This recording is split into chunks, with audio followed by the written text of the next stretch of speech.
Before we get started today, I want to say thank you for every single like, comment, recommendation, and a very special thank you to my listener support group. If you like what we do here at Off the Deep End Podcast, please consider checking out the listener support tab on our channel's anchor link. Without you, we would not be able to continue the great work we're doing with these conversations, breaking down boundaries and helping heal each other by sharing our stories, our trials, our tribulations, and how we process them. Let's jump straight into this episode. Are you thinking about making a podcast? Spotify has a platform that lets you make one, and if I can figure it out, you definitely can too. You can create your own content all in one place for free with zero hangups and even earn money as soon as you get started. Spotify lets you record and edit episodes from your phone or computer so you can go mobile, just like I enjoy to do. My favorite thing about it is that you can create video episodes if you wish and upload them to wherever podcasts are heard. You can even set up subscriptions or, if you're like me, listener support options for listeners to help you grow. I 10 out of 10 recommend the Spotify for Podcasters app. Or, why don't you just step over to www.spotify.com/podcasters to get started on your own podcast. What's happening, everybody? Welcome back to the Off the Deep End Podcast. Today, I am super excited for today's guest. Not only is he a shining beacon of fitness, he's also a powerful human being from Texas. I often think about what makes an amazing person.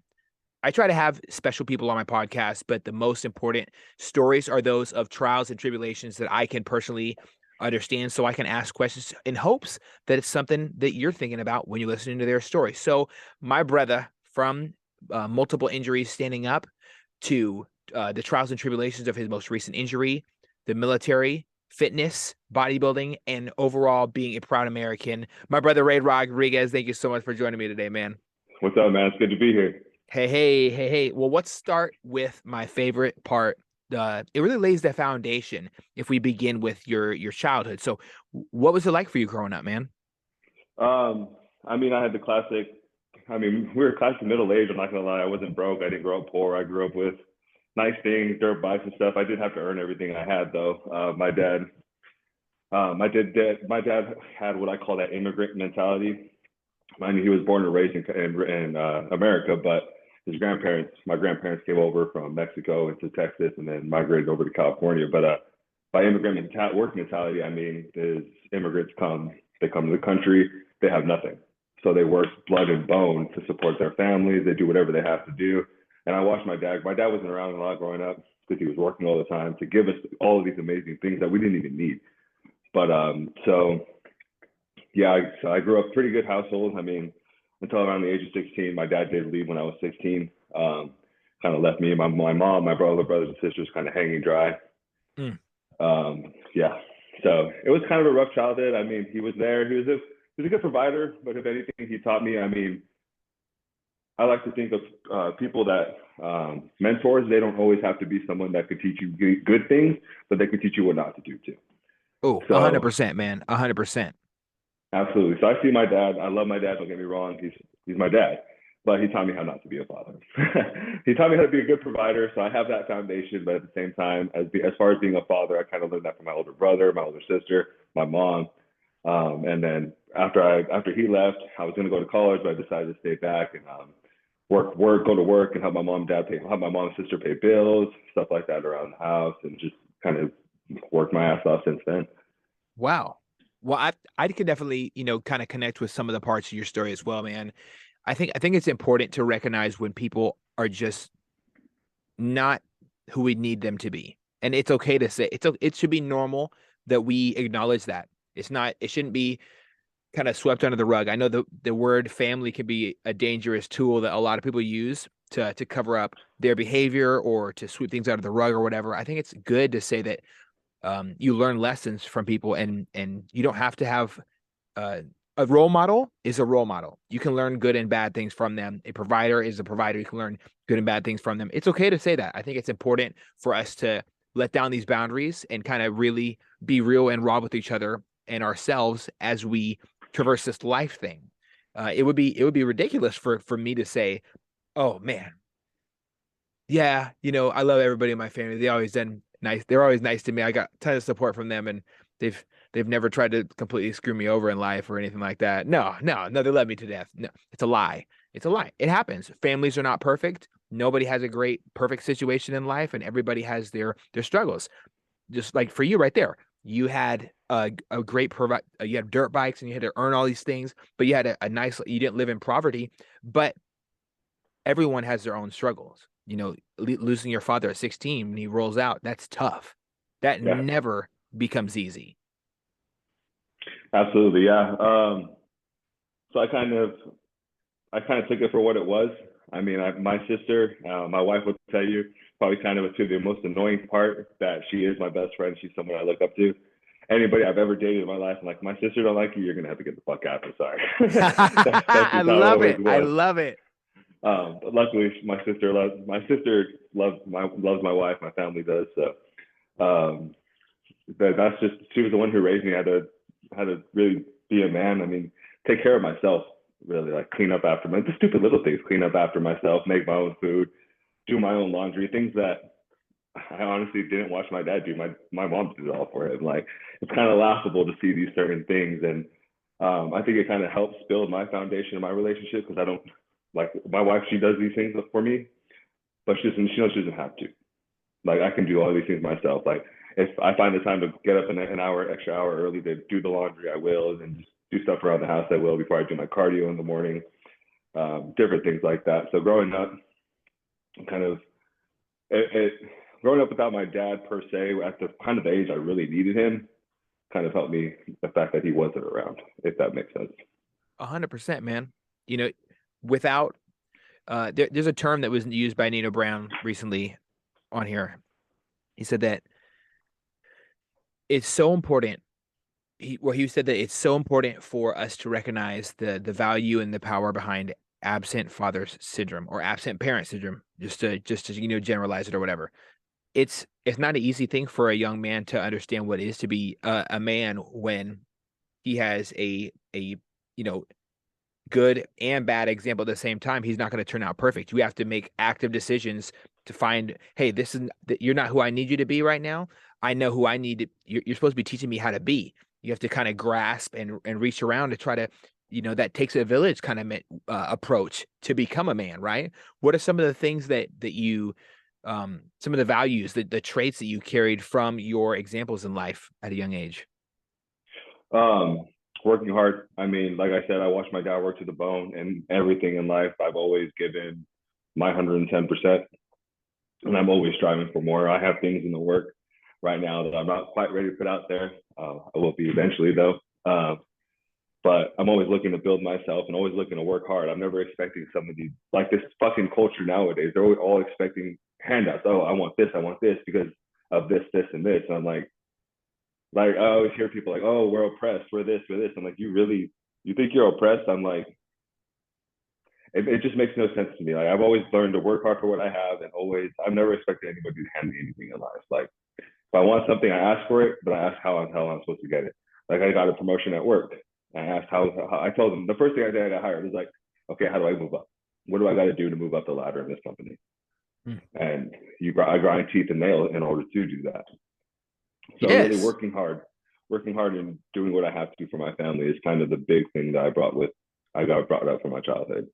Wow. I really love that, man. I think it's so important for us as human beings to recognize the greatness that we have inside ourselves, to not let anybody ever tell us, especially as human beings, that we are oppressed, right?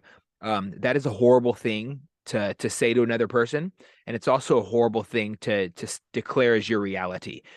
In this country, we have running water.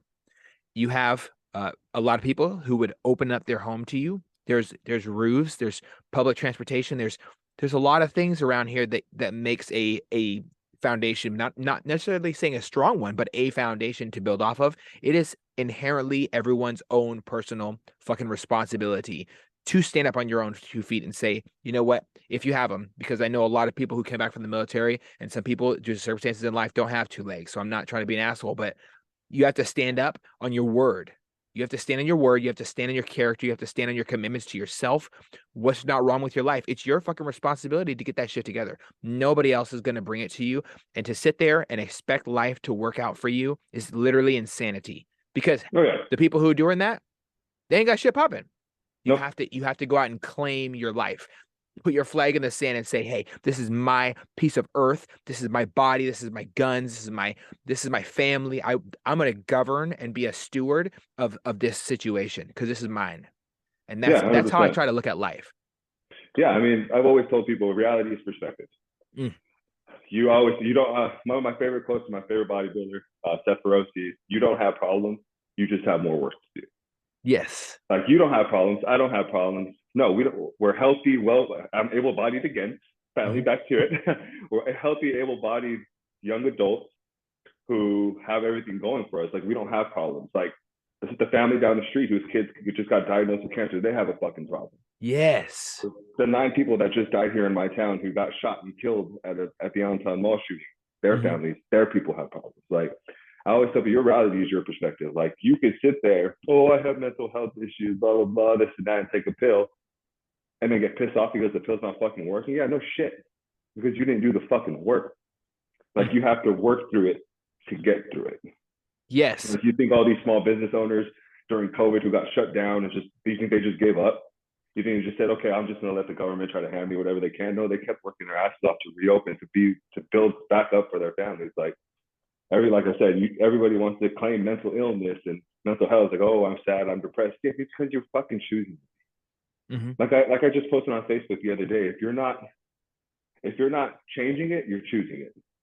I love that. I really do admire that outlook. I've had a lot of friends around me who have gone through mental health struggles, right? We all have our own version of a mental health struggle. Not having a father in your life when he leaves you at 16, that is a mental health struggle because you're mentally trying to figure out how the hell do I be a man? Like I just lost this person that was right there for me.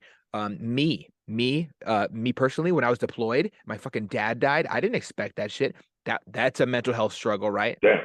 People, my next door neighbor as a child who grew up a horrible domestic violence situation, and they beat the living life and threw the daughter down the stairs, and she was like 9.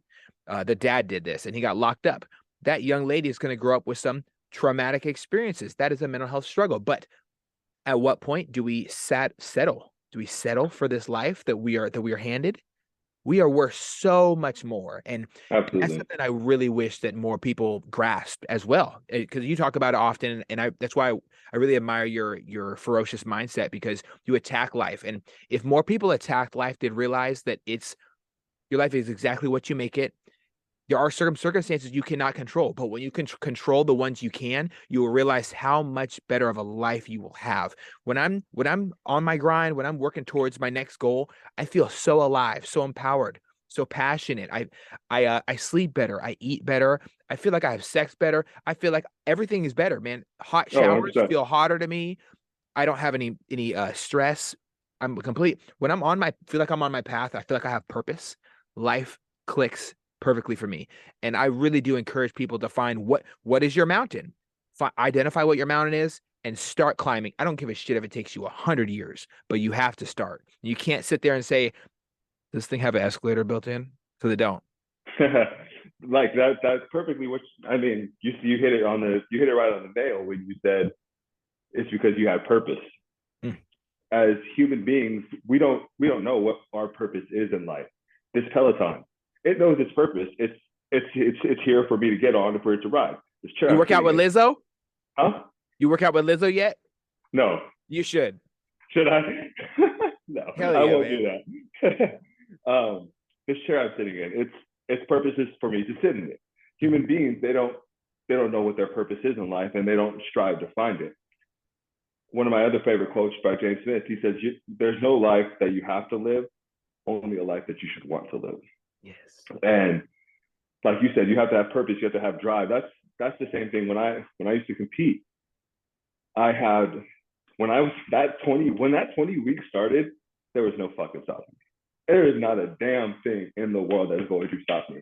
One of my preps for the Jay Cutler Classic, I had broken up my 10-year relationship, my 3-year engagement, my fiance, we broke up. And I was posting on Facebook like I was doing my normal thing. One of her friends had the audacity to message me like, "Oh, do you even care?" Blah blah blah. And that I'm like, of course I care, but you have to fucking realize that I'm 5 weeks out from something I've been working on for the last 15 weeks. And if I let this get to me, everything I've done for the last 15 weeks can get thrown out the window. You Like cannot give in to despair. We can't. Yeah, 100%. We can't. Like even Arnold Schwarzenegger said. He said when he was at the Olympia one year, his mom called and said, "Hey, your dad died." He didn't go home. This motherfucker competed in the Olympias, and he said, "All right, mom, sorry, there's nothing I can do. I have to compete." And he hung up and he competed. Like it's that mindset you have to have in life. Like you said, everybody's gonna have trials. Everybody's gonna have tribulations. I'm not a religious person. I've always put my faith in myself because I've never let myself down. You don't. As a human being, if you have that strong mindset, you're not going to let yourself down. So I tell people, make the choice, make the decision, because your future self is not going to let yourself down. We've lived on this earth for 30 years, and we've made it as far as we fucking have by making the decisions we've made. And we're here now, and we're you and I, we're thriving. You have your freaking podcast. I have a family. I make more money than I ever had in a while in my entire life. Like I got out of the military. Everybody's like, oh, there's nothing outside the military. Like, guess what? My medical is still free. I make 6 figures now, and I have family, cars. I have everything that I can possibly want and more. Like, but yeah, like you said, you have to have a purpose. Everybody is sitting in their 9-to-5s or sitting in their jobs that they hate, not striving for more. Like, I love my job, but it's not what I want to do for the rest of my life. It's not. So I'm working on things that I can do. Like you said, you have to find your mountain. I'm starting to climb my mountain slowly but surely with little picks as much as I can, eating away and setting smaller goals for myself. Like everybody needs to celebrate the little goals. Yeah. Like, oh, I have to lose 10 pounds. No, you don't. You have to lose 1 pound. Focus on that 1 pound and then follow the next one and the next one. And then eventually you're like, oh shit, I lost 20 pounds. It's really that simple. I think that it is. People without a strong mental fortitude, and when I say mental fortitude, I mean specifically belief in themselves. I think there's this thing that like cock blocks them necessarily, like, or completely cock blocks them from that goal, and it's them. It's hard to get past a certain obstacle when you're standing in the way of yourself as well. Yeah. On top of that, there's there's so many paths to take in life. You can be your own boss. You can be successful in your career, making somebody else rich. You can focus on your goals. You can identify your skill sets and try to grow them. I think one of my skill sets is wanting to help people. So how do I make it blow up in the best way possible? By empowering others with other stories. So you talking about your personal goals, what you're working towards, someone else going to listen to this and say, you know what? He sounds really confident. Maybe I should give myself a little shred of confidence and see where it takes me. And anybody listening right now, if you're worried about the next goal or the next obstacle, or you're hesitant about doing something, go for it.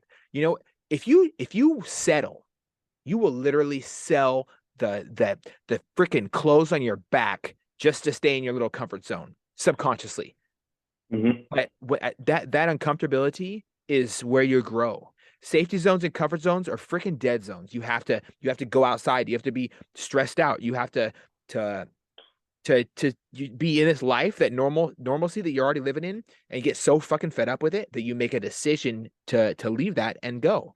And I hope that nobody else gets to that point, because I personally got to that point where I was so fed up. I just said, you know what? I can't do this shit anymore. I'm done. I'm done with my life. I'm done with the military. I'm out. And was it a good step? Yes, it was a healthy decision to leave. And I'm happy that I served. I don't hate the Navy. I don't hate the military, but everything is not for forever. You have to understand when to close that chapter. So when did you decide to go to the military, man? So actually, funny story. I was going to school. I was 23 years old. I was going to school. Me and my fiance at the time just got engaged. And I hated school. I fucking hated it. And I was like, okay, so I've always wanted to join the military. I tried when I was 18. I got rejected from the Army. For some reason, I had high blood pressure. And then I went to the Navy recruiter, told them what had happened when I was 18. They're like, oh, we can take care of that. Because I wanted to be able to build something to support her, and then to try to build a life with her. So that was kind of my main motivation to join the military. Like always wanted to do it. So I'm gonna just fuck it, say do it. I'm gonna try to take the chance and join the military. And like you said, I'm glad I joined. It was something I've always wanted to do. It was a lot of fun. I met a lot of good brothers. But getting out was probably the best decision I made in my life too. Which again, like you said, is a hard decision. I was about to stay in. I was about to head to your neck of the woods to Whidbey Island. And I had met my wife at the point where I was like, okay, I have this much time left. I'm either going to resign, sign up for new orders, or I'm going to get out. And I had met my wife 4 times in person before we got married. We got married 5 months into our relationship. And I was terrified. I was like, okay, I'm going to marry this woman, get out of the military, move to Texas, far away from all of my family. I have no family out here. And I'm going to start a new chapter in life, not knowing what the hell I'm going to do. I was a server for a couple of years, trying to join the fire department. They took forever. When I finally met the GM at my work now at the Volkswagen dealership, he's like, when you want to start making real money, come talk to me. And again, that's something that I've always had in the back of my mind, like car sales. I'm a charismatic person. I'm outgoing. I can speak to people. Like, this might be good for me. That's always something I had in the back of my mind to do. I had to sell my wife on the job. Like, I had to be like, hey, I feel like I can do it. It is commission based. So again, took that chance and it completely changed my life. Like, I got out of that comfort zone of, okay, so I'm gonna take the comfy job of being a firefighter, working 2 days on, 4 days off, all this and that. But now I have a grind. I have every day I'm on a hunt for customers. I'm on a hunt for things like that. But I'm taking those chances on myself, and they were scary. A lot of people, like you said, confidence, discipline is, I think, is the root to confidence. Like, little things like setting your alarm for 5 a.m. and not hitting the snooze button, making that promise to yourself, and then keeping that promise to yourself. Keeping promises to yourself is going to cause self-reliance. Self-reliance is going to breed confidence. Amen, brother. That is definitely right. I used to do this practice when I was still very, very young. I was 18 years old. I listened to ET's first ever if you want to be how bad do you want to breathe, what the video was called. And it had this NFL superstar doing his training, and I'd watch it every morning before I woke up, so I could go do my football workout, so I could go do a school, so I could do my football practice, and then so I could practice just being a better athlete, being sports, fitness, conditioning, everything. I wanted to be the best version of myself. I was young and misguided. It was my first time trying, but you know what? I was trying my ass off. I promised myself every day at the end of that video that I would not cut any corners when it comes to my fitness. I was not going to cut any corners when it came to trying a practice. If I would collapse, I would literally fall over and hyperventilate and pass out before quitting whatever goal. I would be stuck. I remember one time I went for the squat PR like 15 times, and finally my coach was like, dude, it's not physically going to happen. You have to stop. I was sitting there like, coach, listen, I got this. I have to do this. I promised myself today. And he's like, what, where the hell did they get you, kid? I think it's important to promise yourself things. So I think that's a practice I'm going to begin starting tomorrow as well. Practicing myself. I'm going to wake up on the first alarm, not the second one, because it's usually the second one that I wake up to. And then as soon as I touch my phone, I'm up. I have to get to work. My 4 o'clock alarm, and then I got the 4:30 alarm, so I can be in my little office for 15 minutes, from 4:45 to 5, so I can leave for work. And I don't know if it's a normal thing for human beings to promise themselves. We often neglect ourselves so much. We don't love ourselves enough. I know that's damn right. Self-love is self-discipline. When we discipline our minds, discipline our bodies, discipline ourselves in a relationship, like when we say, I'm not going to be a cheating, lying fuck. I'm going to be a great human being and honor my word to my partner. Once you do that, I think you really have a good foundation for how you're supposed to treat your friends as well. You're not supposed to treat your boys like shit or diss your family or anything like that. I think it's important for us as men in this world to especially to stand on your word, because I'm saying especially as men because I'm not a woman, and I know that for a fact. So I'm going to just speak on my experience here. Are you sure? I'm absolutely sure. Not how you feel. I actually checked. I promise. I ask myself very often, who do I want to be tomorrow? And who do I look up to? And the answer should always be myself the next day. If I'm not feeling that level of confidence, I know I don't love myself enough that day, and I need to turn it up a little bit. It's that simple. When you're feeling low, you are enough. Look in the fucking mirror, and you Yeah. are. It's that simple. If you're looking for a sign not to kill yourself and you're listening to this, just go look in the mirror because you are enough. It's really simple. And that once you do that, the more times you overcome those negative suicidal ideations or your negative thoughts about yourself, like, oh, I'm fat, I'm lazy, I'm depressed. No, you're not. You're not fat. You're holding fat. You're not lazy. You're feeling lazy, and you're not changing it. And you're not depressed. You may be depressed in this moment, but you don't. That's not who you are as a person. Mm-hmm. You have a name. You have dreams. What goals do you have that you're not working towards? I think it's an essential part of working towards your future as a human being. Like how do I make it to the next day on Earth? Believe in yourself and work towards something. What is Absolutely. what is one of your favorite ways to deal with negatives in life? Favorite ways to deal with negatives in life. That's a loaded one right there. Um, on a funny note, deadlifts and gummy bears. Deadlift when and I gummy bears. when I'm pissed off, I'll go to the gym, slap on 3 plates, 4 plates, whatever the case may be, and just deadlift until I can't deadlift no more. I grab a handful of gummy bears, eat them because they make me feel good. They don't do shit for me. It's not the glycogen restore. No, they're just fucking good. They're terrible for you. Gummy bears are terrible for you. But working out and training. So, I mean, it's an everyday struggle. Every day is a struggle. We have stresses, we have bills, we have kids waking up crying in the night. I have kids waking up crying in the middle of the night. I have everything like that. So, like, everybody's like cardio. Cardio is my escape. I have this little cardio room, the door shut. I hop on my bike or hop on my rower. I put on a good podcast, put on some good music, and I just get to cardio exhausts me to the point where I can't take it anymore. I keep pushing myself, and then, as you know, the endorphins kick in. So you keep wanting to go and go and go. Yeah, it's 4:30, 5 o'clock in the fucking morning. I'm tired. I don't want to do this, but I know I have to because I'm a better person for it. And after I get off that bike, I wake up, do my thing throughout the day. My family sees me in a better mood. If I wake up every day, I'm in a piss poor mood. My kids see this, and I talk to her. I talk to my wife in a bad way, and my kids see this. That's not all I want. Absolutely not. So, I mean, exercise is probably one of the biggest things I do to deal with mental health struggles or to deal with problems in my life. That, or just listen to, like I said, listen to a good podcast, read a good book, listen to good music, or just lay there with my wife and watch trash television. Yeah, oh my goodness. You call television trash too. Oh I yeah. think we just became brothers. It is what it is. You know what? You just got a little bit darker, my brother.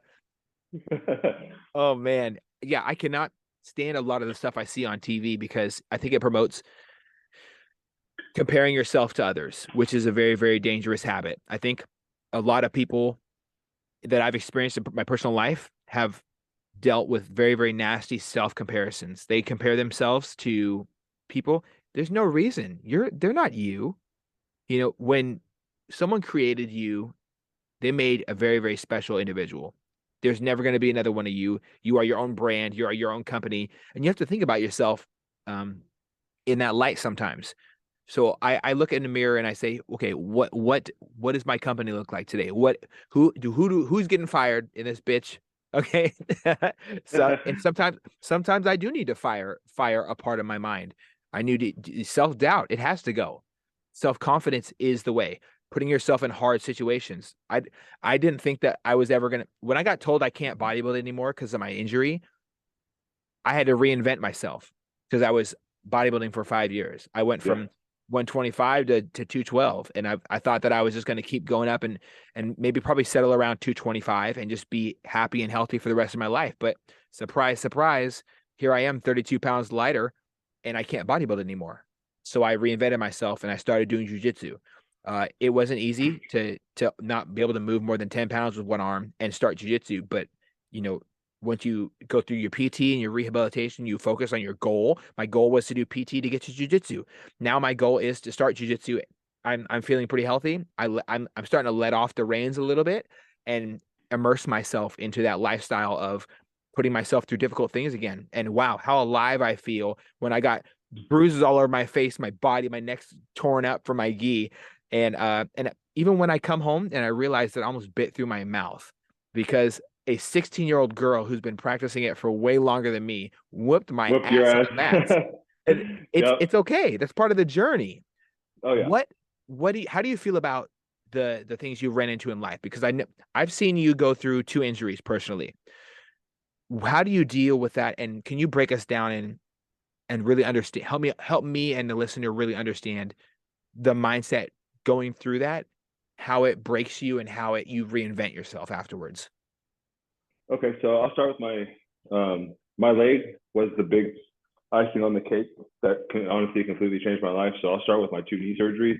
My whole right side of my body is all fucked up. The right side of my body, the universe does not like for some strange reason. Everything happened on my right side. But I tore my meniscus, bucket handle tear, on my meniscus playing basketball in the military. For the listeners who don't know, the meniscus is right in between your knees. It's kind of a rubbery substance that's in between your knees, and it tore. Bucket handle means it literally tore in the handle shape, and it folded itself in between my knees. So I couldn't straighten out my knee. Had to get reconstruction on that. So they tried to repair it. They folded it back over. That's when something clicked in me. And I've always wanted to start. I always wanted to be a bodybuilder. Always wanted to do. Ever since I was 13, I wanted to do it. But again, I had the self doubts. I had all these negative thoughts in my head, like, oh, I can never be a bodybuilder. I can never do that. And then I decided that then and there, I was like, I'm not getting any younger. I'm 23 years old. I'm gonna start bodybuilding. That's when I did my first bodybuilding show, and that's when things kind of started to flip around for me. That's when I started to get the mindset that I have now. I'm not giving a fuck and doing what I want, when I want, how I want. So again, like I said, everything's open. I started my first cycle. Test ENC. I ran test ENC, very low dosages my first time. I did my first bodybuilding show. I felt alive on stage. It was freaking awesome. 20 weeks of prep. I started that prep on that injury. So after recovering from that injury, I immediately went to prep. My coach, my brother-in-law at the time was like, all right, we have 20 weeks to get you ready. I was like, fuck it, I'm gonna try keto. God, that was the worst decision of my fucking life, doing Oh keto. no. Fuck that. That The was K terrible. word? The K word, bro. So, and then after that injury, I tore my knee again. I didn't compete for another year after that. And then I moved to Texas. And right before I did my first classic show, I broke my collarbone. And breaking my collarbone, I realized, okay, I can't train nothing but legs for the next 2 fucking months. So guess what? I trained nothing but legs, and my legs grew up to me. And I was like, all right, I'm gonna compete my first classic show. That's where I got those, qualified for nationals. And that's, like you said, that's the mindset. I knew what I had to do to stay on top of my mental game and to stay on top of who I am. Like, you're a bodybuilder. I went into the gym the next day after my car accident, and I started training legs. They were like, oh my God, what are you doing here? I was like, my fucking legs work. Just because my arm don't work doesn't mean my legs don't work. I'm going to do the same damn thing. And I trained my left arm, because there's been scientifically proven that if you train the uninjured arm, the other arm or leg or other body part gets benefits from it as well. And yeah, and then breaking my leg. I always tell people this was probably the best thing that's ever happened to me. It sounds crazy, but it is the best thing that's ever happened to me. So the first 2 weeks, I really couldn't do anything myself.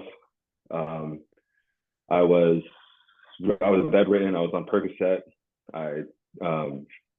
Which everybody's like, oh, don't get addicted. I've never been addicted to any hardcore medication like that in my life.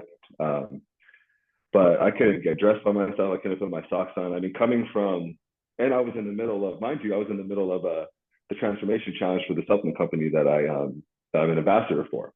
So they do this big 8-week transformation challenge. I was 4 weeks out, looking nasty. I was peeled to the bone. I was ready to fucking get even more shredded. I was on top of my game. And then I go and try to play Bob the Builder, look at the leak in my ceiling, slip off and fall through my ceiling, snap my femur in half. But when that happened, honestly, I thought it was the first, like I said, the first couple of weeks I was done. I was in the emergency room. I was crying, not because I was hurting, but more because I was frustrated at what happened. Yeah, it hurt like hell, but I was on some good drugs, so it didn't hurt too bad. I was thinking to myself, over the last 3 months, everything I've done was just gone. Like, I thought I'll never be able to train the same again. I felt like everything I worked for over the course of my bodybuilding career just kind of ended right there and then. Mm. And one night, my wife was helping me get dressed out of my shower, and I look at her and I'm like, she's like, she looks sad. She's like, what's wrong? I completely broke, bro. I choke up thinking about it now. Like, I was in tears because I was so frustrated because I couldn't get myself dressed. I was so tired of being in pain, so tired of having my wife do these things for me. Um, and she just held me and she just let me know it's going to be okay. And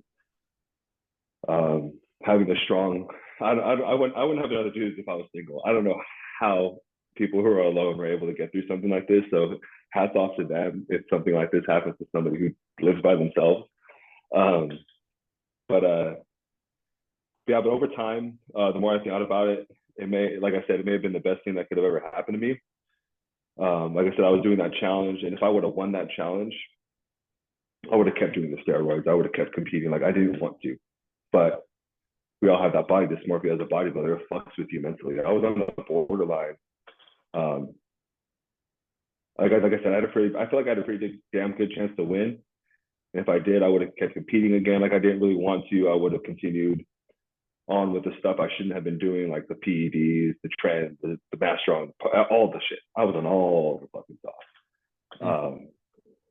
And I would have stayed overly obsessed with being in a low calorie deficit at a low body fat that's completely unhealthy, as you know, going from high body fat to low body fat the way we do. It's not, if anybody says bodybuilding is healthy, they're out of their fucking mind. It is the most unhealthy sport in the world.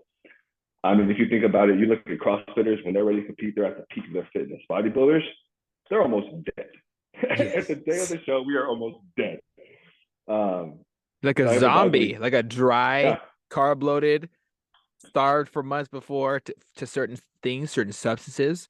I have a lot of friends who go through preps and they get really, really drastic side effects of just going through the prep, not just mentally with their attitude and stuff like that, because they got cravings all the time, but also other things, and man, I think it's so amazing that you have a powerful partner that helps you through these moments of obstacles, because I'll tell you, I never expected to have a torn shoulder while my wife just got done with her knee surgery. Like, that was weird, right? yeah. Together, I used to make a joke about it. Together, well, at least we're half of an able-bodied person, I guess, right? I don't know. She's like my shining star in my life. She's so powerful to me going through her knee issues. She had a buckle meniscus tear as well. Also tore her ACL, MCL, and LCL at the same time with it. And she just got done with her second knee surgery recuperation. Jesus Christ, And what was she doing? dude, that's just the thing. Well, she I think it was misdiagnosed. Unfortunately, when she did fall off a hay bale when we had the family reunion. But after that, I think it was just misdiagnosed. So she'd walk on it. It was very painful for her. And then we were in Mexico in the water, which is very, very weird, right? We just hit the gym. She was on elliptical while I was lifting because I was in a prep. Surprise, surprise. And she jumps out of the water, and then she like yelps and goes underwater. And so I pick her up and I'm like, what's going on? Are you okay? And she just started bawling her eyes out. She had torn everything, dude. It was horrible. But she toughed it out in Mexico for the days we were there, came back home, and all bad. All bad. It was very hard to watch her go through. But if I know anything about her, like, I wish I was as supportive to her as she is to me when it comes to her healing and stuff like that. I think that it doesn't get said enough how great and amazing women are to the guys when the guys are all fucked up. You know what I'm saying? It's just one of those things we don't talk about. We're babies. We're big babies, fucking babies. Man. We're big fucking sissies. When we get hurt, when we get sick, that's like the most true thing in the world. But that's funny that you mentioned that. You guys were on vacation in Mexico, I assume. How long have you been bodybuilding? I was bodybuilding before that. I was bodybuilding for 3.5 years. Yeah. Like, I've been bodybuilding since 2015, so 7 years. I mean, like, to continue on, like I said, breaking my leg, like I said, I didn't have an eating disorder, but I was pretty damn borderline. So, like, I would feel guilty if I ever ate something that wasn't on my meal plan. Training, I was so obsessed with training. Like, last year, I was in prep. or when we first went to Montana, I was in prep for a show, and as soon as we landed, I was like, okay, I got to find a gym. I got to find a gym.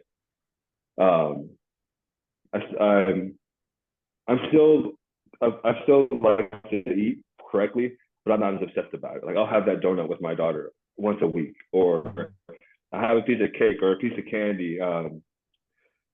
Like I said, I've gone on vacations when I truly couldn't enjoy myself because I was so obsessed with what I ate, not being able to train. It overtook my life. Like I'm done bodybuilding. Everyone sees the shreds and the workout videos, but no one really knows the mental toll that it takes on our health. I would get depressed after shows, like post-show depression. That's a real fucking thing. Oh yeah. I would get depressed after shows because I know that that's the leanest I've ever been in a while, and it's going to be the leanest I've ever been for a while. I would get what I call fat just because I'm not able to see my fucking abs, and it would get to my head. And with all that being said, over the last course of the few months, I haven't been able to train as hard. My diet has been decent, not perfect, and the world hasn't ended. It's like I know it's shocking that I feel this way. Everybody expects me to feel some kind of way, but I feel a weight lifted off of my shoulders now. And I just feel so much better in general. I don't feel guilty when I don't train. If I train or my body is sore, I actually rest. And all the extra supplements, like I said, I'm getting off of all my gear and everything like that. I think it's going to be the best for my health. I want to start focusing on training my body and not my ego. I posted that on Facebook too. Like I want to start functional training. I want to start doing, God help me, not CrossFit, because I'm not going to throw weights around and do all that, but functional deadlifts, functional squats, not putting any more than 225 on the bars, doing burpees. I have this little backpack that I want to get that you put a 45-pound plate on. Like I want to train to where if my fucking house is burning down, I can throw my wife on my shoulder, my baby on my arm, my daughter on my left shoulder, and sprint out of my house. Yes. It's a very and your dark way to guns. think about it. And your guns yes. too. Don't forget the guns. You don't want those going off into somebody's house, right? So no, it's only right that you make sure to grab those. But yeah, like I want to train for stuff like that. Like I want to be able to hike with Dean when I'm 50 years old. Yeah. So the whole bodybuilding lifestyle, it's just not for me anymore. I still respect it. I still love the sport. But like I said, like breaking my leg probably added years onto my life because I was slowly taking away years with steroids and PEDs and stuff like that. I think body dysmorphia can be a very, very dangerous slippery slope as well, man. Very. I've had so many of my friends succumb to the false reality that more PEDs is needed. You know, I've seen so many people have great successful bodybuilding experience with just a little bit of testosterone, some estrogen blocker, and that's it, just to make sure their hormones are leveled and they get them checked. And they're making sure they stay with their cardio, and the diet is really what does it. There's so much that goes into that idea. People invest everything they have into the idea that more is better or more supplements is needed is better. I think a baseline of supplements like CLA, L-carnitine, a bunch of different things. As the baseline, you're making sure you get your greens, your liver support. Are you taking, your NO? Make sure your nitrous oxide gets low because penis health is important. A lot of guys neglect penis health, and it's an atrocity. We definitely need. There's not enough. Fish oil is all of it's essential, and I think that when we starve ourselves of bodily functions, via food by cutting off certain substances that we get in through food, we do need to supplement things. So yes, supplementation is essential, especially for guys. That guys take care of your dicks. Make sure the penis health is important. Because we don't realize body dysmorphia, how it attacks us. I had a friend of mine who was in a really bad spot mentally because he took too many PEDs and his shit stopped working. Little did he know he didn't have erectile dysfunction. He was just depressed as shit, and cortisol is the killer of testosterone, right? Yep. So a little bit of alteration with your hormones, making sure you're going to a clinic to get your checked. All these things can change your situation. I think that mental health and physical health, they have this weird connection that we don't necessarily acknowledge. I've never 100%. Felt better than when I exercise. Oh yeah. Exercising is the king for my mental health. Movement is life. When you're making moves in a video game, you're active, you're moving or whatever. When you're making moves in a business, you're financially growing, you feel alive. When you're chasing a goal or in pursuit of your dreams, and you really was just you're laying the bricks. You don't need to even believe in yourself that much. You just got to believe in yourself a little bit, lay the bricks. The foundation does show up. What's your experience with that? So like you said, Drew, I'm drawing a blank. So my experience with all that, when it comes to life in general, I've honestly, when it comes to peds, I've always microdosed my stuff. I've honestly, the only bad side effect I've ever had was little breakouts here and there. Um, and like you said, I've always got my blood work done. I've always got my heart checked, EKGs once a year, and I think I stopped and I stopped well before I was able to, well before I've done any real damage on my body. Um, Supplement wise, I'm cutting all my supplements to my thermogenic because I need that kick in the morning when I first wake up. I can't just wake up. I need caffeine. It's 300 milligrams of caffeine straight to the dome, and I hop on my Peloton. Like my thermogenic, all the vitamins like you were talking about, my creatine, and a good pre-workout. Those are the only three supplements I truly think you need. You don't even need the thermogenic and the pre-workout. Creatine, I think you do need. I think it's one of the best supplements that's ever been used for mental function, for bodily function, everything like that.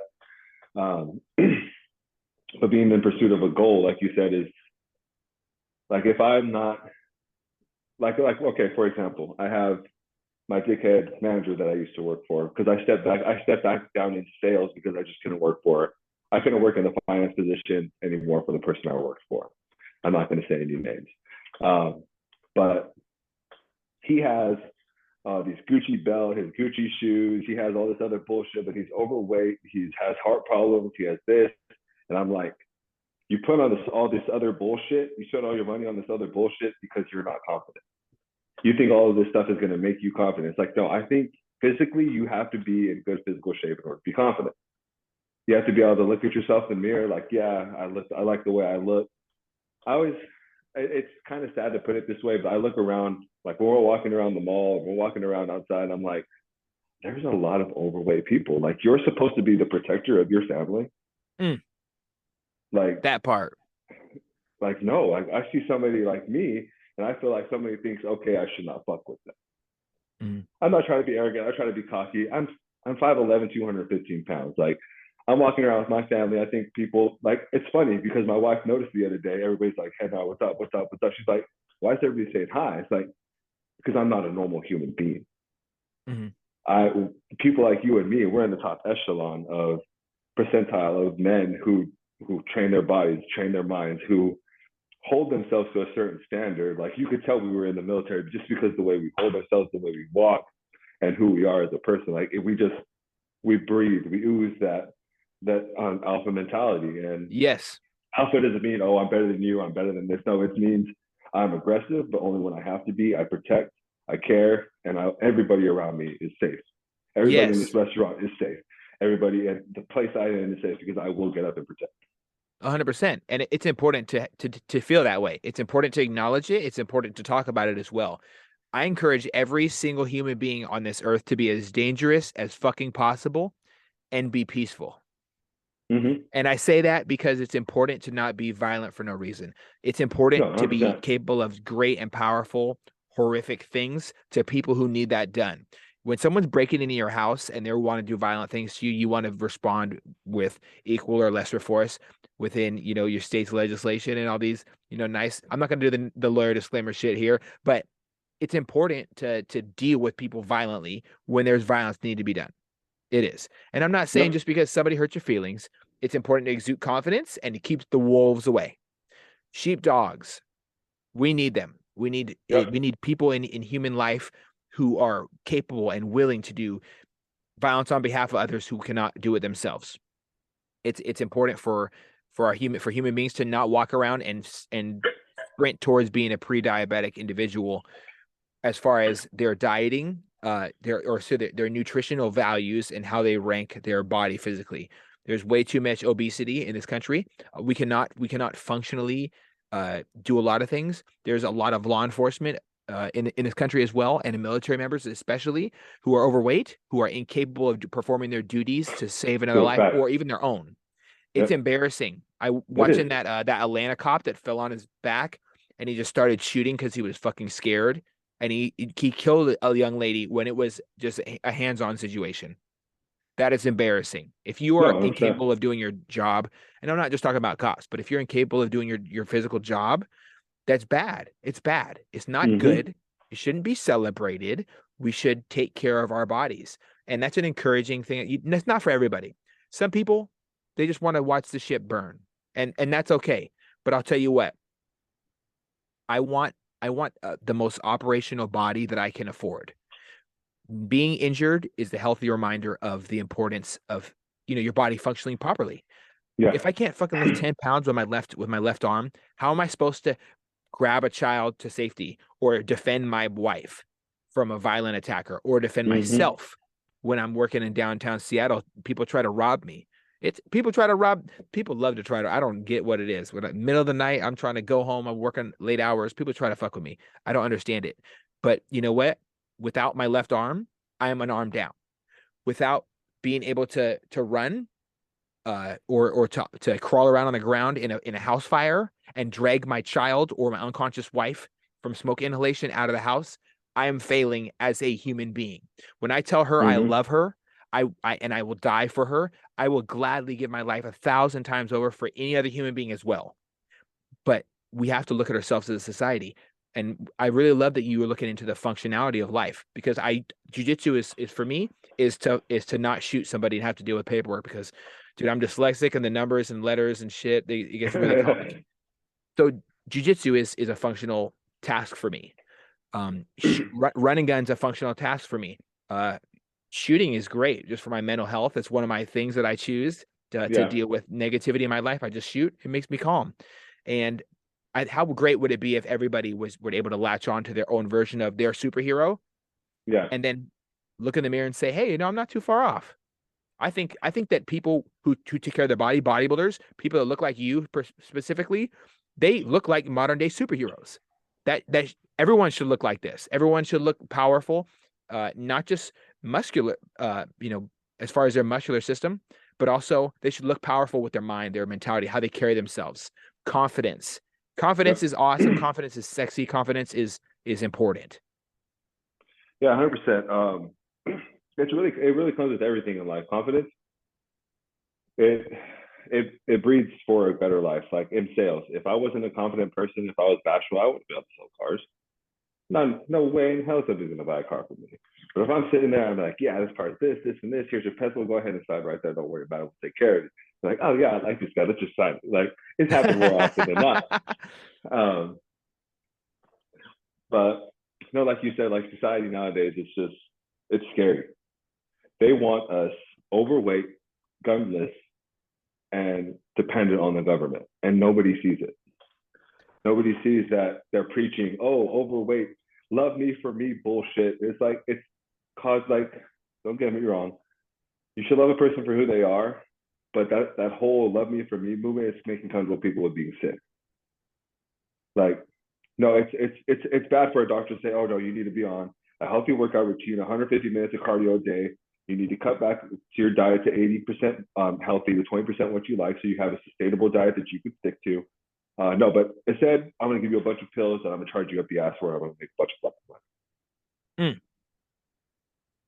Yeah, and that's a dangerous thing too. Um, the way our country functions as far as healthcare, the pharmaceutical industry, it's catering towards fixing a problem. There's a lot of ways to make money for big pharma, and one of the easiest ways is to keep creating problems. I think that a great way to prevent our human race having issues, and I'm not going to talk about the whole human race. I'm just talking about just Americans for a second. We cannot be a great fighting force if our sailors cannot fucking sprint across the ship to get in a boat and pick somebody up out of the water. Or if they can't fit in a vehicle, it's not good. We have body and weight standards in the military for a reason, because we need people to be functional. Um, I would be very, very nervous if I felt that after running 2 miles, I'm dead, exhausted and stuff like that. No, I need to have my cardiovascular health needs to be a priority. I need to last more than 60 seconds in a fist fight. I need to last more than 100 seconds rolling on the ground with somebody in grappling. is important for me personally. And also, can I pick up more than 200 pounds? What if something falls on my loved one? What about my future children? Can I pick it up, or am I going to sit there and not have my Batman moment from Batman versus Superman when the guy's called Bruce Wayne, help me, my legs, I can't feel it. I have to step up and help. Somebody has to do it. You can't always wait on other people to do things for you in life. You have to take some accountability for this life. And that's something that I've really been working on post injury. As I do this, I wouldn't say necessarily a comeback thing, because my mentality has always been attack this injury. Let's work around it. So many squats I did last year. I can't even express how many squats I did. And a lot of cardio, a lot of rolling. I do solo drills. I do somersaults and roll over and one arm get ups. Anything I could do possibly to move, I did it down here. Yeah, And that is how 100%. I dealt with, the constant movement. Movement is life. Yeah, like when I broke my leg, after I broke my leg, obviously, I mean, I was smart about it. I gave myself a week off the gym. And then my ass was like Ronnie Coleman. I was in there on my walker, just like, and I'm known pretty well in my gym. People know me. It's like, I don't know if you've ever seen Pumping Iron, but that day Arnold walks into the gym and everybody's shaking his hand. And that's how I am in my gym. I talk to people. I enjoy people. I constantly walk. Over the last 3 years I've been here, people have asked me for advice and stuff like that. And I'm the person in the gym that I needed when I was young starting. But people were seeing me on the walker and they're like, oh my God, what happened? How did this happen? And but I was in there a week later. I was on the hammer press, trying to press whatever I could. I was doing, obviously wasn't doing free weights because that would have been extremely dangerous, but I was doing all the machines and doing everything I possibly could to get around the injury. And and then and my wife, she's like, all right, we're walking today. She forced me. She's like, you're getting off this couch and we're gonna walk around the block. You're gonna use your walker. You're gonna put some weight on your leg. And to this day, it's like today she called me out on limping still. She's like, why are you still limping? I was like, it hurts a little bit. She's like, stop limping. She's like, somebody has to call you out on it. I'm like, and I was like I like to motivate people online, so I'll post these videos and everything like that of how my recovery is going. And as I was posting videos of me working out my legs again and trying to get motion back and everything like that, come to find I get back to work, there's people talking shit like, oh, Ray's just milking the system, blah, blah, blah, this and that. And I'm like, yeah, it was fun. How does snapping your femur have to do with milking the system? Exactly. They were thinking I was taking advantage of my FMLA and my injury leave and stuff like that. I was like, first of all, they stole a week of vacation from me. Second of all, I only got paid $1,800 for that month. So to go from 10 grand to $1,800 kind of hurt. Yeah, and, a little bit, right? Yeah. And it's like people don't realize, it's like if any of you, because I work with a lot of fat folks who don't work out. So if any of you guys worked out, knew the physiological aspects of the body, you would know you have to use that muscle, you have to use that leg in order for it to get back to where it normally was. It's like when I broke my collarbone, I was in there shoulder pressing 80 pounds, maybe a month and a half later. And I inclined barbell press 2 plates on the day of my 2-month post-op. And she's like, oh yeah, you could probably dumbbell lift. You could probably incline dumbbell press probably about 25 pounds now. And I kind of laughed. I was like, man, I'm already bench pressing 2 plates.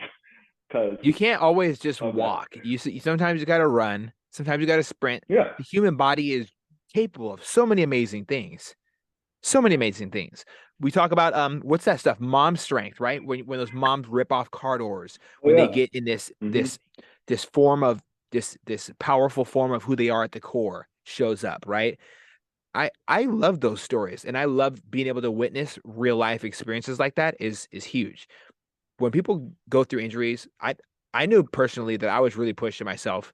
I can't tell you how I probably have almost all my muscle relaxers still left from last year, almost all of them, because I didn't want to be exhausted all the time. I didn't want to be tired. I didn't want to sleep through this injury. I wanted to eat food. I didn't want to feel nauseous. It's important to push the body. It's important to heal. So I chose a very, very aggressive sports program, sports recovery program. I was doing crazy stuff. I was tossing sandbags. I was doing pushes, drags, pull downs, just anything possible to really, really heal and grow. And short of stem cell therapy. But I think that when we go through injuries, it always seems so common that we have somebody come out of the woodworks, these people with negative mentalities where they don't have anything going for themselves. So they think that your life is like a TV show, keeping up with the Kardashians. Oh, you wouldn't believe what's going on with Chloe or whatever, right? How disgusting is it that we have humans that wish ill on others? Don't that can look at your situation and say, I don't envision you growing fast after this for myself, so I don't believe in you either. That the naysayers gotta go. I can't steal it. No, I 100%. can't deal with them. Dude, the negativity is just overwhelming. Absolutely. Like you said, there's a there's a fine line between being smart and being stupid and aggressive with your physical therapy, and I like to tote that line very closely, Very very closely. closely to the point to where like, okay, this like I probably shouldn't be trying to take little baby steps right now, but I was sitting in my living room like taking little steps. As soon as I could put some kind of weight on my leg, I was trying to get back to walking. As soon as I could get dressed myself, I started getting dressed myself. Like um, there was no way. There's two routes you can take in an injury when it's people like us. You could sit on the couch, eat Ben and Jerry's, eat pizza, eat junk food, play video games, or you can be as aggressive as you can to get back to where you were pre-injury. And that's exactly what I wanted to do. That's exactly where I'm getting to. I squatted 2 plates today, finally. Big Nice. victory. Every anniversary, every week anniversary of the day I broke my leg, I have a goal. Like I want to push the envelope a little further. I want to hit a new PR, a new goal in my recovery. So I actually did a full bodybuilding leg day today, which felt really good. But like you said, people with those negative mindsets, the naysayers, they're just people that are going to drag you down. And as hard as it's to say, even people you're in relationships with, your love with the woman you've been with for 4 years, or you've been dating for 4 years, or if they're negative to you, if they're pulling you down, then unfortunately you have to get rid of them. There's a lot of people who are in relationships simply based on the time and effort that they put into it. And they're scared to leave that relationship. It's like, yeah, that's an investment, but the investment's done. If it's not the stock market. It's not the stock market when them numbers are getting low in a relationship. I think it's important to either decide what or to reevaluate your relationship 100%. Am I invested in this? Are they invested in this? Because a relationship is like a bank. The more you put in, the more they're gonna if your partner is your partner might reciprocate that same thing and reinvest as well. So another thing that I've recognized about you over the years of following your life story, right? You have so much admiration for your partner. And I did want to talk about relationships because I think that people who do difficult things often, they're the best people when it comes to appreciating strong partners, right? How you talk about your wife is a shining example of how every man should honor their woman, discussing the things that you appreciate about her, showing you don't hide her from the world. You talk about her, that you love her, that you appreciate what she does, that she inspires you, talk about how strong she is to you, strong as a woman. I think that's all so beautiful, my brother. And I want to talk to you a little bit about relationships. What makes a functional relationship? Because you've had a failed relationship in the past. What makes a successful relationship when it comes to fitness and also just life in general? So when me and my wife first met, I kind of knew she was the one simply because we were doing workouts at the time, and she must have racked up so much credit card debt. She would come and see me every weekend she possibly could when I was in port, and then she would fly me out to go see her. So that's kind of how I knew, like, this woman is in it for the long haul. This woman is strong. She's definitely the one for me. And she continues to show that throughout our relationship. And I mean, we're men, we fuck up. I mean, I haven't fucked up extremely. I haven't cheated or anything like that, but we say things, we do things. And she has continued to stay strong. She continues to have my back. Like, her continuous support in bodybuilding and in fitness is something that is unmatched. It's almost as hard, being with a bodybuilder is almost as hard as being with someone in the military. It's simply because like you said, when you're in prep, that's the one thing you're focused on. Up at 3 o'clock in the morning to do prep. So when I was in prep, I get up at 3 o'clock in the morning, do my cardio, eat a meal, go lift, just so I don't have to do it at the end of the day, so I can spend time with them at the end of the day. but she was supportive with the money I had. I had spent $5,000 on my last show when it came to steroids, coaching, food, supplements. And then getting in, paying for the show. You know how the NPC works, those bastards, taking all your money for no damn reason. But what makes a successful relationship is stuff like that. Is having she like I wanted to open up a supplement shop. Earlier this year, we were starting to plan it. And then I started thinking about it more. I was like, okay, probably should put a pause. And this whole time she was thinking, I'm going to help him in any way I can, but God, I hope he comes to his senses. Because it was a bad thing. It is a bad thing to start at this time in our lives, but she was still trying to be supportive in that. And that's just something that inspires me every day. Like, she is someone who is so supportive of everything I want to do, all of my dreams in life. She wants me to go for it. She wants me to do anything I can to make myself happy so I can be happier and better for her. And then I'm the same way with her. If anything she wants to do, I'm all for it. Like, when we first had our son and she wanted to be a stay-at-home mom, I was like, okay, be a stay-at-home mom. That's fine. Turns out it's not for her. She can't be at home with the baby all day, every day. So she went back to work. But she tells me she wants something. She tells me what she wants to do something. Like, okay, let's do it. I don't care about money. I don't care about this. It's not an argument. It's like, let's fucking do it. So it's a partnership. It's a nice act. It's a partnership.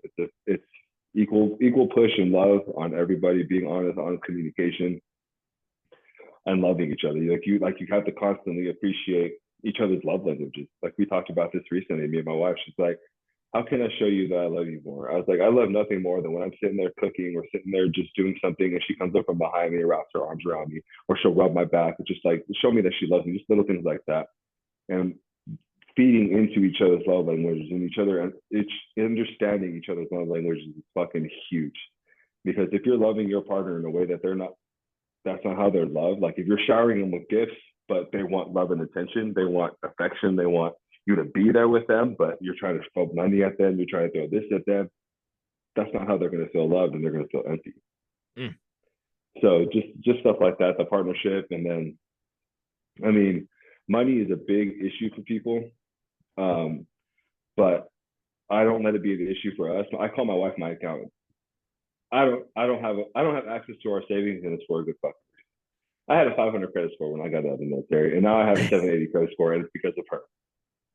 I simply say it's because of her, because she controls the money. Like, there's never been something that I wanted to buy that she said, no, you can't buy that. It's either not right now, or yeah, sure, let's buy it. And the same thing with her. Like, she won't buy something without telling me or asking me, even though she knows that it won't hurt us financially. She still respects me enough to be like, hey, can I buy this? Is it cool if I get this? I'm like, yeah, sure, absolutely. You know where our money's at. You know where it's going. You know how we are on bills. You know where our savings is. You do the thing. So that's another thing too, is not letting pride, or not letting money get in the way, and pride as well. I've always told my wife, I'll never let pride get in the way of our relationship. Like, if I know I'm wrong, if I know I fucked up, I'm going to admit it. Like, I love that. You're right. Healthy boundaries we set for ourselves are huge in relationships. Yep, 100%. I always try to admit when I'm wrong as well. I think I failed so many times as a husband to her, and I can honestly admit that I've failed so many times when I'm trying to be great, and I do it. I go in the complete wrong direction of life, of where I was trying to. But I think it's important to always see when your partner, when you're doing something wrong to your partner, acknowledge it. That's something I've been trying to really work on personally as well. And I think that maybe when we die, we can really appreciate how great a loving person in your life really is. Oh yeah. I don't think I'll ever be able to say in words how much I appreciate my wife, but I get to see how you honor your woman, and how you appreciate the mother of your children. That's beautiful. That is beautiful. Yeah, she's something else. It's very strong. I'm not an easy person to be with, and I know that for a fact. I'll pay the ass sometimes. So yeah. So that's what I think is the root of a good relationship, a good foundation. Like, the reason me and my ex fiance broke up is because she wasn't willing to put in the work that I was willing to put in. And for 3 months, I was constantly trying. Like, I knew we were done at that point, about 3 months before our relationship ended, but I was still trying to water a plant that was already dead. And eventually one day, that's when I asked, like, what do you want? What do you need? And she ended up saying, like, yeah, I think we should call it. I was like, okay, that's fine. If that's what you want. I always told her, if me being in the military is too much for you, just let me know. I'll respect that decision. And it was a nice little mutual, okay, cool, we're calling it off. But not giving that effort, you have to constantly continue to date your fucking significant other. I'll leave my wife love notes. I'll buy her flowers. I'll take her out to dinners whenever we can because it's kind of stressful with a baby. But yeah, constantly dating your partner is a big one too. So constantly dating. Okay. Well, I'm gonna take some note. I'm gonna write these notes down, and I'm gonna try to do a better job as a human being. I think that it's important for us, as human beings, especially as men, to recognize when one of our brothers is doing something positive, and try to not necessarily mirror that same effort, but try to change how I go. You know, me personally, I'm gonna change how I go about my life and see if I can be a better partner as well. And so I really want to say that I look up to you and about how you go about your relationship, and I wish to do better in mine. Appreciate that, man. Thanks a lot. Absolutely, brother. Well, kind of my last question for you, wrapping up here, because I know that you have children, you got a family, you got a lot of stuff going on. What is your favorite part about being in the United States of America? My freedom. Being able to do when I want, what I want, how I want, and anybody has anything to say about it, I can just say fuck you, because I'm gonna do what I want, because it's my life. Being able to walk to the fucking 7-Eleven down or the gas station right here down the street from my house with my family, not worrying about someone's gonna come up and fucking Allah Akbar my ass because I'm fucking in the middle of the street, or being able to have that freedom. Yeah, we have stuff like the mass shootings and everything like that, but I won't go down that rabbit hole. But safety, freedom, opportunity. Like, I'm an Hispanic American, and anybody who says they're oppressed is a Hispanic. I've never heard a Hispanic say it, but there's black only colleges, there's black only scholarships, there's Mexican only scholarships, there's Asian only scholarships. Like, there's all these free fucking money out there for them to go to college and then to do what they want, but they want to say they're oppressed because they made bad decisions in their life. I like the fact that we have all of that. That, I mean, we're sitting here having this conversation, and in fucking Afghanistan, nobody can do stuff like this. Like, my wife has her freedom, my kids have their freedom. Like, where I'm able to buy all these things and have all this food, and people take for granted what we have here. It's like, you really think you're oppressed? Go to another country as a man and say you're a woman, see what the fuck happens. Like, and then as shitty as these people may seem, but they have the freedom to say things, to do things like that. Like me and my wife just mentioned something about North Korea. If you don't have pictures of the North Korean leaders, Kim Jong-un and his family in your house, and if inspectors can come in the middle of the night and check if you do, and if they wipe it and there's dust on it, she was telling me that your family for generations can be sent to prison camps. Yes. I'm like George Lopez said something about President Trump saying, "Oh well, I'll kill him for half the Taliban." Said, if somebody says like that about Putin, guess what? They're disappearing off the face of the earth. Like, I love our freedom. I love our freedom of speech, our freedom to do anything we want and say what we want. Mind you, some people they have their feelings, they have their this, and that's all well and good. I'll respect anybody's opinion. Just don't try to push your opinions on me. Respect me for what I believe, and I'll respect you for what you believe. Mm-hmm. But just, America is the greatest country in the world. Yes, we have our problems, but we are, I think, the greatest country in the world. Well, I think so as well. I think one of the reasons that makes us great is the melting pot of cultures. It's great. It's great that you and me can sit here and have this discussion. In other countries, this would be frowned upon. It is literally frowned upon for us to, as colored individuals at all, to be speaking at all about anything publicly. We're supposed to keep our fucking mouth shut. And I think that it's important to utilize our First Amendment to voice how we feel. And the last guy that I want to kind of end on here is the healthy reminder to everybody how great it is that we're able to do that. You can in America, you can be gay. In other countries on this earth, people throw people who pronounce themselves as gay off of buildings or stone them to death because a book said so. A book said so. Written by men. Not even bullshitting you. That is why that simply is one of the reasons why I love this country so much, because I'll tell you what, I could have a melting pot of people on my street, which I do right now, and any one of them know that they can send their family to my house for safety, and I can go to them for safety. Any one of them know that I would do crazy acts of extreme violence if someone was trying to harm their family or their children. Yeah. And they can trust me, regardless of who we voted for, who we believe in, what we look like, who we pray to. Some Yeah. people don't even pray at all, and that's okay. I'm not going to judge them. Yep. But these are my neighbors. These are my people. This is my country. Yeah. And I love everybody here. And I think it's important that they love themselves as well. So I do encourage them to, to kind of follow your lead there, man, and take fitness into their hands.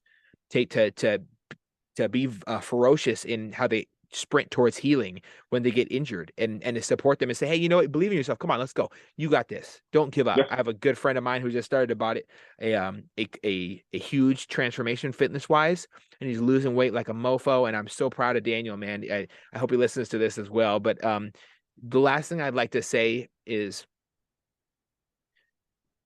as a veteran, right?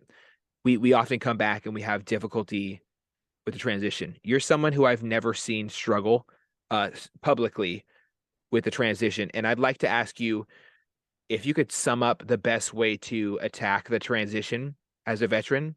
What's your saving grace for the transition out of the military?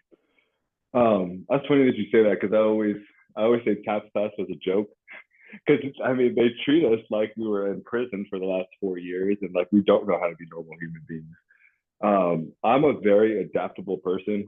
I've always adapted to any situation that I've ever been in. Like, okay, I take the situation, I think about the worst thing that could possibly happen in the situation, I figure out a solution for that, and then I have no more fear, because if the worst case scenario does arise itself, I know how to handle it because I've already planned for it. So the transition was kind of easy, especially with my wife. I kind of flowed back into society. Like I said, I got that server job, and I kind of just used that military mentality, the hard work, the brotherhood, and respecting everybody around me. You can use everything you learn in the military. You can still use in the civilian world. May not, in some jobs, you may not be able to talk like you did in the military. Luckily, the car business were a bunch of degenerates. So we can. I tell you, man, in that sales tower, there's HR don't exist. But the easiest way, I think, is to plan. 100% plan for what you're going to do when you get out. Plan for the worst case scenario, and expect. And like I said, if that case were ever to arise, you know how to handle it, you know how to tackle it. Like me, I planned on being a firefighter, but that didn't pan out. Now I'm a car salesman, and I'm able to do that, and then able to start building off of this and building towards everything that I actually really want to do. So just having a plan, and I mean, you're dealing with normal people. You're dealing with people. It's the same everywhere where you go. Just respect others, and like you said, treat everybody equally, love everybody, and it's just that it's really that simple. It's not as hard as people made it out to be. Excellent, my brother. Well, I do appreciate your time. I appreciate your perspective, your knowledge, your life. I appreciate who you are as a human being, and I really do admire so many qualities about you. I think that everybody should try to exude the same confidence, um to pursue their goals with nothing but passion, just as like you do. Obstacles do show up, but you're another shining example of how to overcome and overwhelmingly heal and power past where you were originally. I think that whenever we get injured, the mind doesn't stop that progress it reached if we don't let Mm-hmm. it. And with a strong Yeah, mentality, the body will heal. 100%. Absolutely, man. Well, I Thanks for appreciate your time, and thanks for coming on. And man, I want to do this again. After you're kind of kind of rooted into your new level of fitness that you're trying to achieve. Absolutely. That's funny. I put one more thing before we do call it. I do plan on getting into Brazilian Jiu-Jitsu. I do plan on getting into Jiu-Jitsu I want to give myself another couple of months. My daughter does it. So I walked up to her coach. I walked up to him and I was like, so how does it work for a 30-year-old who's never fucking touched a mat inside? He's like, just come. Just come do it. He's like, because when we're in here, it doesn't matter if you're a CEO or somebody who works at McDonald's. If you're both a white belt, you're on the same fucking platform. You're both wiping that fucking mat at the end of the night. Yeah. He's like, just come do it. I was like, all right, you say no more. I'm gonna come do it as soon as I can. So I am. And that's super awesome, man. So we should bring this back up again when I start jiu-jitsu. We should do a jiu-jitsu and confidence kind of podcast. Like Yes. what is it to be confident, and how the fuck is jiu-jitsu going? I think we should definitely do something like that. Awesome, man. Well, there's a lot. I have quite a few friends in your area, so I'll make sure to have to get us all connected. And when I come down there, we'll roll, and it'll be super fun, man. I think Sounds that good, brother. how you did it was just right there, just to start is good. Just go there and start, man. It's all scalable, so no matter how injured you've been in the past, it's gonna work out good. You'll fit right in with everybody else. And you just tell them, hey, I totally trashed my leg a while ago, so be careful, please. And they Yeah. will be. Excellent, man. Well, much love, man. Thank you for coming on, and thank you to each and every listener. This has been another episode of Autism Podcast. If you like what we talked about here, let's keep this conversation going over on the Facebook page. Much love, y'all, and enough waffling from me. Bye bye.